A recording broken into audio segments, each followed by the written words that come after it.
Selamat ketemu kembali di sesi lanjutan dari teknik. Ini saya perkenalkan di awal. Itu saya sebut sebagai teknik napas gergaji. Jadi kalau teman sejawat saya ada yang mempopulerkan istilah salam gertak, gerakan tanpa gorengan. Saya juga punya salam sendiri, salam ger-geran, salam gerak gergajian. Jadi teknik napas gergaji ini bukan ciptaan saya ya, karena teknik napas ini sebenarnya sudah ada dari zaman, nggak tahu lah entah berantahnya kapan, yang siapa yang menemukan pertama kali. Saya hanya memodifikasinya agar bisa bermanfaat dengan waktu yang istilahnya bisa kita modifikasi, tidak mengganggu boros waktu, tidak memakai obat-obatan dan sebagainya. Murni hanya masalah pengolahan napas. Dan teknik ini saya tidak pernah mengklaim bahwa ini bisa berfungsi pengobatan ya, karena pada intinya ini hanya bergerak di masalah promotif, preventif, untuk meningkatkan daya tahan tubuh, imun. Apakah tidak bisa berperan sebagai preventif, kuratif, pengobatan? Pada beberapa kasus tertentu bisa. Ini misalkan kasus asma dan alergi, karena saya ini sebenarnya juga penderita alergi dingin. Kalau kena hawa dingin sedikit gitu, hidung kita mesti langsung mampet.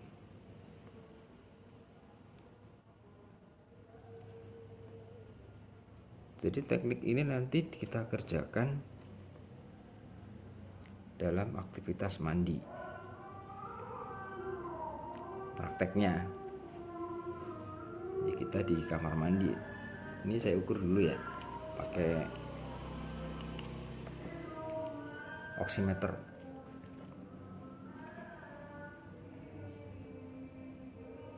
Oximeter ini untuk mendeteksi kandungan oksigen darah kita yang bisa kita pantau dari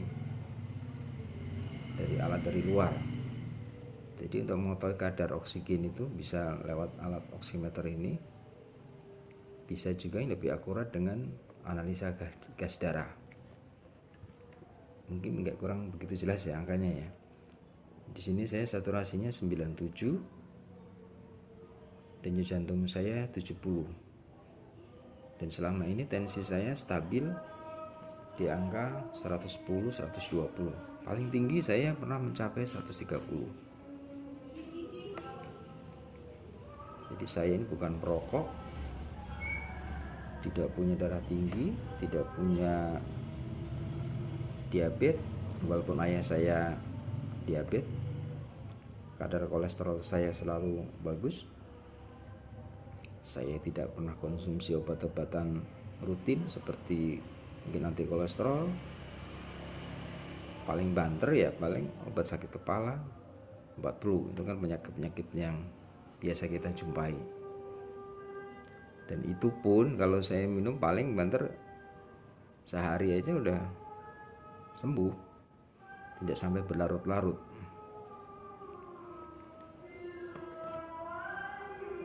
Ini angka saturasi yang bagus berkisar di antara 94 sampai 100. Ini saya 97.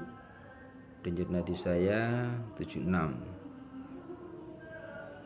Kadang kalau lagi nyantai saya bisa di bawah 60. Bukan tidur ya, dalam kondisi ini kan saya lagi aktivitas ini, walaupun ngobrol. Ini 61. Nah, denyut nadi yang bagus tuh dalam kisaran 60 sampai 100. Yang paling bagus ya 60 sampai 80. Di bawah 60 itu kita kenal sebagai bradikardi. Di atas 100 namanya takikardi. Takikardi ini ada yang normal, ada yang tidak normal. Kapan dibilang normal? Ya kalau terjadi pada saat kita olahraga, tentu denyut jantung kita akan naik. Kedua, kita sedang cemas, stres, karena lagi mau nembak pacarnya kali ya, denyut jantungnya dia akan bertambah kencang. Yang kedua, bradikardi, denyutnya di bawah 60, itu bisa normal, bisa juga abnormal. Normal bila ini terjadi pada olahragawan atau orang-orang yang rajin meditasi. Bisa juga gejala penyakit jantung, disebut karena ada gangguan aliran listrik di jantung. Yang membedakan tentu ya penampakan fisiknya sudah beda. Kalau olahragawan ataupun orang yang aktif meditasi tentu nggak ada keluhan. Tapi kalau orang namanya sudah ada gangguan jantung ya pasti ada keluhan. Bisa keringat dingin, sesak, pusing, dan sebagainya. Dan nanti pada saat kita melakukan olahraga, olah napas ini, denyut jantung kita pasti akan naik. Bisa kita lihat ya. Dan saturasi kita mungkin akan turun sekitar, bisa kadang pernah saya coba itu nyampe 80-an. Tapi setelah selesai aktivitas napasnya, olahraga napas ini, dia akan kembali normal lagi. Jadi saya memakai teknik napas dada melalui hidung dengan model napas normal, itu keluar masuk yang kecepatannya kita naikkan. Nah, prakteknya pada saat kita di kamar mandi,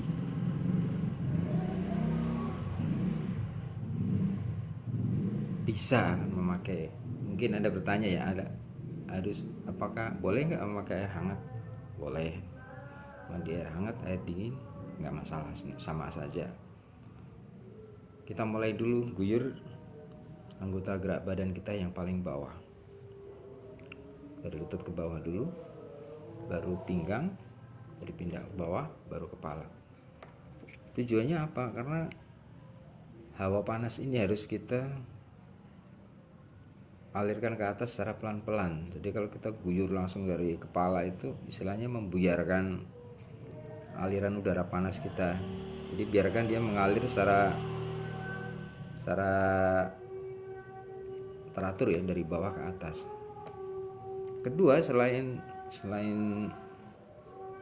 kita guyur tersebut, kita baru memulai ini ya. Posisi yang terbagus adalah posisi kuda-kuda. Bisa lah kita coba mandi dengan posisi kuda-kuda ya. Kaki agak direnggangkan seperlunya saja, posisi pantatnya diturunkan ya, bisa 15 sampai 30, nggak perlu sampai 45 derajat. Kenapa sih kita perlu kuda-kuda ini? Ya karena kuda-kuda ini penting untuk melatih kekuatan otot-otot kaki kita, sendi, serta otot-otot pinggang. Karena ini sangat penting ya untuk usia-usia yang semakin lanjut. Ini sangat penting otot-otot tersebut, karena beban tubuh kita walaupun sama ya, misalkan kita beban tubuhnya 50 kilo, 5 tahun yang lalu kita 50 kilo, sekarang masih 50 kilo, tapi umur kita kan bertambah, kondisi tulang-tulang kita, sendi-sendi persendian kita itu juga akan menua, tidak sama dengan kondisi tulang ataupun sendi kita 5 tahun yang lalu. Jadi dengan beban yang sama, tapi yang beban yang diterima sendi kita yang makin menua itu tentu lebih berat. Makanya disitulah tujuan kita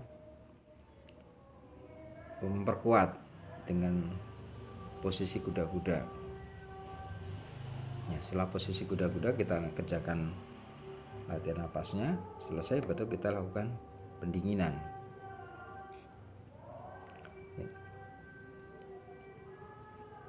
Jadi dua-duanya harus kita kerjakan. Pendinginan itu hanya kita napas pelan saja. Ya, karena napas keras dan napas halus ini tetap harus kita kombinasikan. Nggak mungkin kita hanya mengandalkan satu teknik napas saja.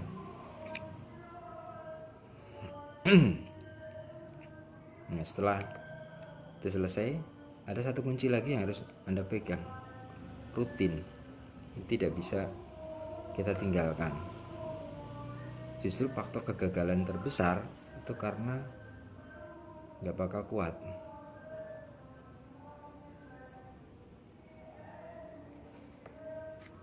Dan ketika kita lolos satu hari tidak melatih ini, besok ketika memulai awal lagi itu rasanya itu berat banget, napasnya juga akan kembali berat. Tapi kalau sering kita lakukan minimal 5 menit saja, itu akan sangat membantu dan enak di badan.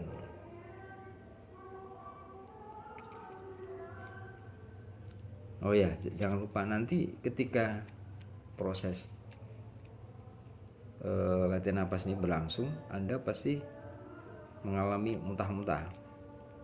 Muntahnya karena muntah lendir ya, muntah lendir ataupun dahak, bukan muntah dari makanan. Dulu saya pernah mengenal teknik di sebuah perguruan ya, teknik putar, jurus putar namanya, yang diklaim sanggup mengeluarkan kotoran dari dalam tubuh kita. Tapi kalau saya amati sebenarnya yang keluar itu kan dari lambung saja, karena efek kita pusing, cairan lambung yang keluar. Dahak minimal sekali saya bilang, nggak banyak keluar. Itu pun kalau kita sudah sering melakukan gerakan jurus putar itu, nggak akan muntah lagi kan, sudah beradaptasi. Tapi kalau teknik olah napas ini, mau Anda kerjakan berapa kali pun, setiap hari pun, lendir itu tetap akan keluar. Dan proses muntah wa ini tetap akan mengikuti, tidak bisa tidak. Jadi sudah. Nah, satu hal lagi yang tidak saya sampaikan. Nanti setelah kita rutin mengerjakan ini, berapa bulan kemudian, saya nggak bisa menjanji, bisa bilang kapan, ada suatu fenomena fisik. Saya bukan bicara fenomena gaib ya, saya nggak ngomong masalah gaib-gaiban. Ini murni masalah medis, kesehatan. Ada perubahan fisik yang akan Anda temui. Nah, ini silakan Anda cari sendiri nanti. Saya nggak akan ceritakan di sini. Ini PR bagi Anda untuk mencari sendiri apa itu. Ya, fenomena ini agak secara medis sebenarnya nggak masuk akal gitu. Makanya saya bilang ya itulah. Nanti silakan Anda cari sendiri. Sementara itu dulu ya. Kita lanjut praktek.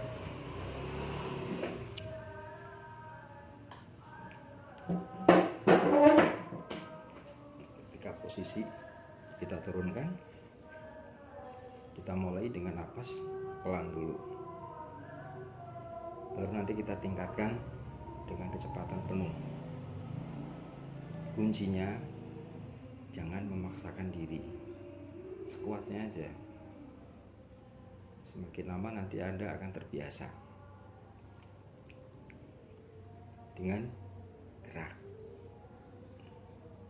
Ini saya contohkan, saya bawa sabun ya.